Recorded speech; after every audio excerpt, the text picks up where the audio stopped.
आज मैं being a member जो है आप लोगों के साथ बात करूंगा, एनओसी वाली हाउसिंग सोसाइटी के अंदर इन्वेस्टमेंट करनी चाहिए या फाइल के अंदर करनी चाहिए। आरडीए के ऑपरेशन के बाद तमाम इन्वेस्टर क्लाइंट्स बड़े परेशानी का शिकार हैं, आगे हमें क्या लाहेअमल अख्तियार करना चाहिए और कितना सब्र करेंगे तो हमें उसके ऊपर प्रॉफिट मिलेगा। और आज मैं आपको तमाम वो सबूत दूंगा या वो तमाम हकाइक जो मेरा आज दिल कह रहा है। कोई किसी टॉपिक के ऊपर वीडियो नहीं है, किसी सोसाइटीज़ के ऊपर नहीं है, लेकिन आज ऐसी एडवाइस जो मैं ज़ाती मेरा एक तजर्बा है या मैं being a real estate student, being a real estate consultant जो है आप लोगों के साथ मुखातब हूँ कि हकाइक क्या हैं, आगे क्या करना चाहिए इस क्रैकडाउन के बाद या आरडीए की चीज़ों के बाद जो है। तो आएँ कंप्लीट वीडियो वॉच करें और देखें कि हकाइक क्या हैं, आगे क्या करना चाहिए।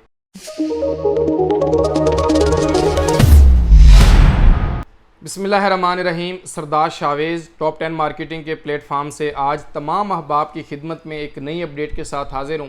नाजरीन, मेरी कोशिश होती है कि रियल स्टेट इंडस्ट्री के अंदर, रियल स्टेट सेक्टर के अंदर, हाउसिंग सोसाइटीज़ के अंदर जो कुछ भी नया होने जा रहा होता है या जो कुछ हो रहा होता है तो मैं अपने तमाम इन्वेस्टर्स को हकाइक पर मबनी इन्फॉर्मेशन शेयर करता हूँ ताकि वो पाकिस्तान के अंदर हैं, ओवरसीज़ के अंदर हैं, जहाँ पर भी मुकीम हैं, उनको पाकिस्तान की रियल स्टेट इंडस्ट्री के बारे में जो है वो हकाइक पर मबनी इन्फॉर्मेशन मिलती रहे। तो आज से कुछ रोज़ कबल रावलपिंडी डेवलपमेंट अथॉरिटी आरडीए ने ऑपरेशन किया, क्रैकडाउन किया। बहुत सारे क्लाइंट इन्वेस्टर जिन्होंने बाहर मेहनत करके ओवरसीज़ के अंदर बैठ के अपने मुल्क पाकिस्तान के अंदर किसी भी हाउसिंग सोसाइटी के अंदर इन्वेस्टमेंट की थी, तो आज उनको इस आरडीए के ऑपरेशन के बाद जो है वो परेशानी का शिकार हो गए। तो उसके ऊपर बातचीत करेंगे और फिर देखेंगे कि आगे का लाहेअमल क्या होना चाहिए या आगे कहाँ पे इन्वेस्टमेंट करनी चाहिए या इस परेशानी से बचने का क्या चांस है, मार्केट कब बेहतर होगी या हमारे जो मुल्क की अनस्टेबिलिटी है या मुल्क हमारे जो सियासी सूरत हाल है उससे गुजर रहा है। और जब आप देखें कि जब इमरान खान साहब का दौर था तो रियल स्टेट सेक्टर बड़ी तेज़ी से ग्रो कर रहा था और आप लोग और हम बड़ा अच्छा काम कर रहे थे, लेकिन बदकिस्मती से आप लोगों के सामने है कि जो हालात हैं इस टाइम तमाम तरह हाउसिंग सोसाइटीज़ जो है वो डाउन हुए। जिनके जहाँ पर भी प्लॉट है, मैं किसी सोसाइटी को स्पेसिफिक काज नहीं लूँगा, जैसे इस चीज़ के ऊपर बात करूँगा कि परेशान ज़रूर हैं, लेकिन एक दिन हमारी जितनी भी सोसाइटीज़ हैं, आपको पता है जो जितने भी हमारे इदारे हैं, ये चीज़ें सोल्ड आउट हो जाती हैं। वरीड करने की ज़रूरत नहीं है, परेशान होने की ज़रूरत नहीं है। मैं ये समझता हूँ जो डेवलपर क्रेडिबल होता है, जिसकी क्रेडिबिलिटी होती है, वो कभी भी अपने इन्वेस्टर और क्लाइंट को जो है उसका एतमाद को ब्रेक नहीं करता। For example Faisal town phase 2 है, चौधरी अब्दुल मजीद साहब का हाउसिंग प्रोजेक्ट है, या इसके अलावा ताज रेजिडेंशिया है, पार्क व्यू सिटी है, या जिन सोसाइटीज़ के अंदर आरडीए ऑपरेशन कर रहा है उसका हरगिज़ मतलब ये नहीं है कि आप लोगों की इन्वेस्टमेंट, आप लोगों की जमा पूंजी डूब गई। नहीं, वो प्रोजेक्ट डेवलप होंगे, डिलीवर होंगे। लेकिन मैं ये कहता हूँ कि इस सारी खिचड़ी के अंदर, इस परेशानी के अंदर जाने का एक वाहिद हल है, वो ये है कि आपके पास अगर इतना बजट है तो तब आप इन्वेस्टमेंट करें। आपके पास बजट इतना है कि आप कोई कमर्शियल प्रॉपर्टी लें, कोई अपार्टमेंट लें, कोई फ्लैट लें या कोई इस तरह की चीज़ लें जिसके ऊपर आपको आने वाले टाइम के अंदर उसका रेंटल वैल्यू आए, या आपके पास इतना बजट हो कि आप आरडीयूज क्लियर मौके के ऊपर प्लॉट लें। आपको पता हो कि यार ये प्लॉट है, ये मैं पेमेंट दे रहा हूँ, ये मेरी चीज़ एग्जिस्ट करती है, ये फाइल, ये बैलेटिंग, ये पोजेशन, ये डेवलपमेंट, इन तमाम तर चीज़ों से हमें निकलना होगा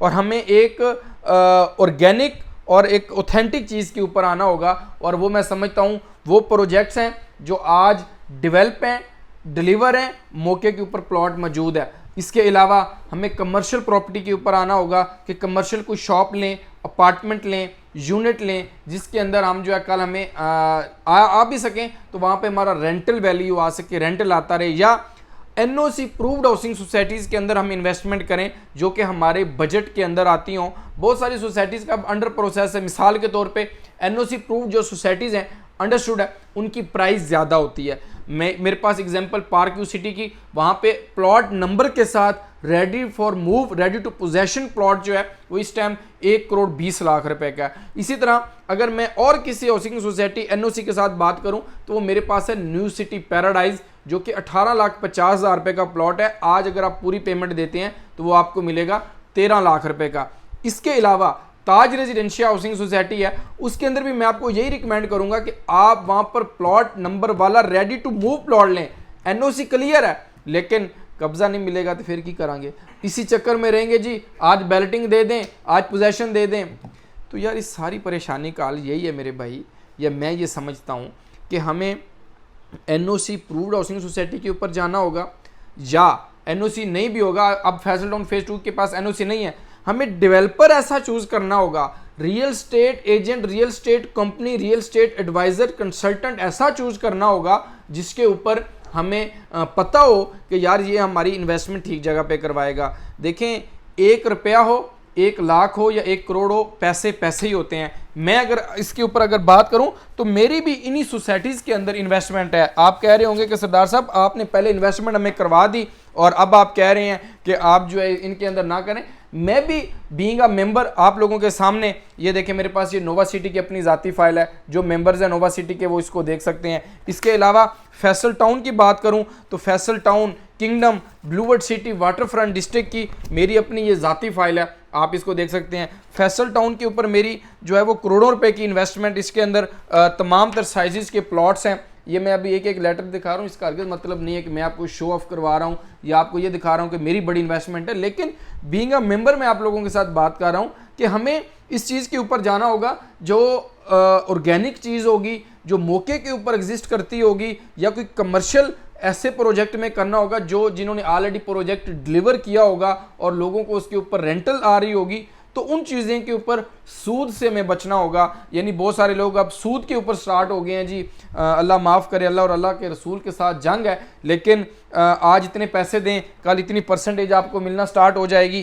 तो मेरे भाई आप, मैं या कोई भी बंदा है, वो जो पैसा है वो बड़ी मुश्किल से अर्न करता है। कोई हमारे पाकिस्तान के अंदर कंसेप्ट है जी फलाने दा भाई दुबई है, इंग्लैंड है, यूके वे, तो उत्थे शायद पैसे दरख्ता ना लग देने। भाई वहाँ पे 18 से 20 घंटे जॉब करनी पड़ती है, स्ट्रगल करनी पड़ती है, और वहाँ पे अपने रिलेटिव से, अजीज़ो करब से दूर रहना पड़ता है, फिर जाके वहाँ पर आप पैसा इकट्ठा करते हैं और अपने मुल्क के अंदर बेचते हैं। तो मैं ये समझता हूँ being a chairman overseas coordination committee IEA, मेरे भाई हमें ऑर्गेनिक चीज़ों के ऊपर जाना होगा, NOC प्रूव्ड हाउसिंग सोसाइटीज़ के ऊपर जाना होगा, और उस चीज़ के ऊपर जाना होगा जो मौके के ऊपर एग्जिस्ट करती है, मौके के ऊपर मौजूद हो, और हम उसकी पेमेंट दें, वो ले लें। अल्लाह अल्लाह खैर सल्ला। CDA सेक्टर नो डाउट महंगा है, एक्सपेंसिव है, लेकिन गरीब जब किसी अमीर को देखता है तो वो कहता है यार मैंने तो उस दौर में इन्वेस्टमेंट की थी, आज मेरी डबल हो गई, आज मैं इस जगह के ऊपर हूँ। तो बेचारा गरीब जो है वो किसी ऐसी सोसाइटी में फंस जाता है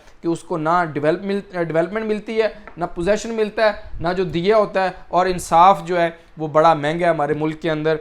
तो बस ये कुछ दिल की बातें थी जो मैं आप लोगों के साथ करना चाहता था और आपको एडवाइस करना चाहता था, और मेरा एक ज़ाती जो तजर्बा था इन सारी चीज़ों से जो है वो, जो मैं देख रहा हूँ पिछले दिनों से, या लोगों की मुझे कॉल्स आ रही हैं, कौन किस तरह पैसे इकट्ठे करके किसी सोसाइटी के अंदर प्लॉट लेता है और अपना ड्रीम बनाता है, और अगर वो ड्रीम उसका ब्रेक हो जाए तो वो कहाँ पे स्टैंड कर रहा होता है। तो बहुत सारी बातें हैं, लेकिन एक ही बात है, commercial property NOC proved, RDA approved, और तमाम चीज़ों से क्लियर प्लॉट्स के अंदर इन्वेस्टमेंट करें। जब तक इतने पैसे ना हों तब तक इंतज़ार करें, सब्र करें, और अपने पैसे अपने अकाउंट में रखें, ज़रूरियात ज़िंदगी और अपना रोज़गार जो है वो चलाएं। मोस्ट वेलकम मेरी टीम, मैं आप लोगों के लिए हाजिर हूँ। कहीं पर भी आप प्लॉट लेना चाह रहे हैं, देना चाह रहे हैं, कोई एडवाइस लेना चाह रहे हैं, तो मशवरा एक अमानत होता है और मशवरे के कोई पैसे नहीं होते, ठीक है। तो मैं आप लोगों के लिए कुछ वर्ड्स आपसे ज़्यादा जानता हूँगा, आप मुझसे बहुत सीनियर होंगे, बहुत बड़े होंगे, लेकिन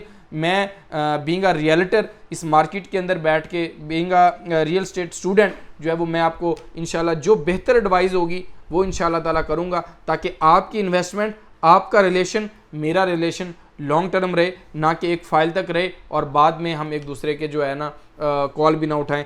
तो बहुत सारी चीज़ें इस तरह मार्केट के अंदर आ रही हैं। तो मेरी टीम के साथ जुड़े रहें, मेरे साथ जुड़े रहें, मेरे इस चैनल को लाइक और सब्सक्राइब करें, और इंशाल्लाह जो भी पॉजिटिव इन्फॉर्मेशन होगी या जो भी हकाइक पर मबनी इन्फॉर्मेशन होगी, आप तमाम अहबाब को इस यूट्यूब चैनल के ऊपर मिलती रहेगी। आप तमाम अहबाब का बहुत शुक्रिया। अल्लाह हाफ़िज़, फ़ी अमानिल्लाह।